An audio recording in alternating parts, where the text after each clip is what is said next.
बात लगभग 1 साल पुरानी है। मिश्रा जी के लड़के के शादी के सिलसिले में मैं देहरादून गया था। मिश्रा जी और मेरा कॉलेज के दिनों का याराना था। कॉलेज के दिनों से हम सभी दोस्त राजीव को मिश्रा जी ही कहकर बुलाते थे। हालांकि समय के साथ सभी दोस्त तो जिंदगी की भागदौड़ में पता नहीं कहाँ छूट गए, लेकिन मिश्रा जी और मेरा याराना अभी तक जिंदा था। खैर, सुबह की फ्लाइट पकड़कर मैं देहरादून पहुंचा। मिश्रा जी ने मुझे बताया कि वह मुझे लेने एयरपोर्ट ही आ रहे हैं। मैंने मेरे लिए इस तरह परेशान होने पर उनको मना किया, लेकिन बात ना मानना तो मिश्रा जी की पुरानी आदत थी। वह लगभग 9:30 बजे मैं देहरादून पहुंचा।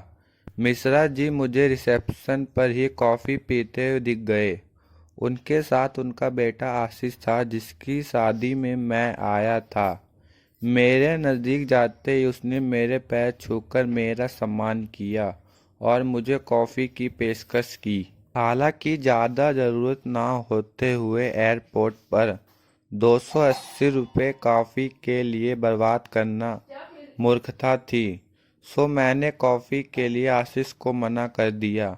आशीष के दोबारा कहने पर मैंने उसका मान रखते हुए कह दिया कि जब मुझे वापस छोड़ने आओगे तब पियेंगे। मिश्रा जी ने मुझे बताया कि उनके एक और ख़ास मित्र भी आने वाले हैं, तो उन्हें भी साथ लेना है। कुछ देर बाद एक और फ्लाइट लखनऊ से आई और एक लगभग 70 साल का व्यक्ति मुझे मिश्रा जी की ओर हाथ हिलाते हुए आते हुए दिखाई दिया। लेकिन रिसेप्शन के पास आते आते अचानक उनकी तबीयत बिगड़ गई। हम तुरंत उन्हें नज़दीक के अस्पताल में ले गए। डॉक्टर ने बताया कि सफ़र में थकावट के कारण थोड़ी सी तबीयत खराब हो गई है। परेशानी की बात नहीं है, बस थोड़े आराम की ज़रूरत है।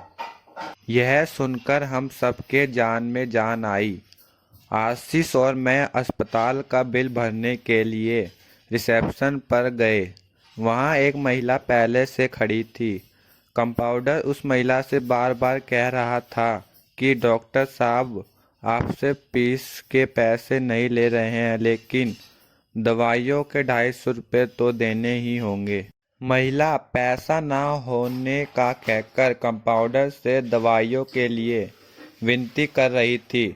तभी मैंने आशीष से कहा, अब मुझे कॉफ़ी पीने का मन हो रहा है।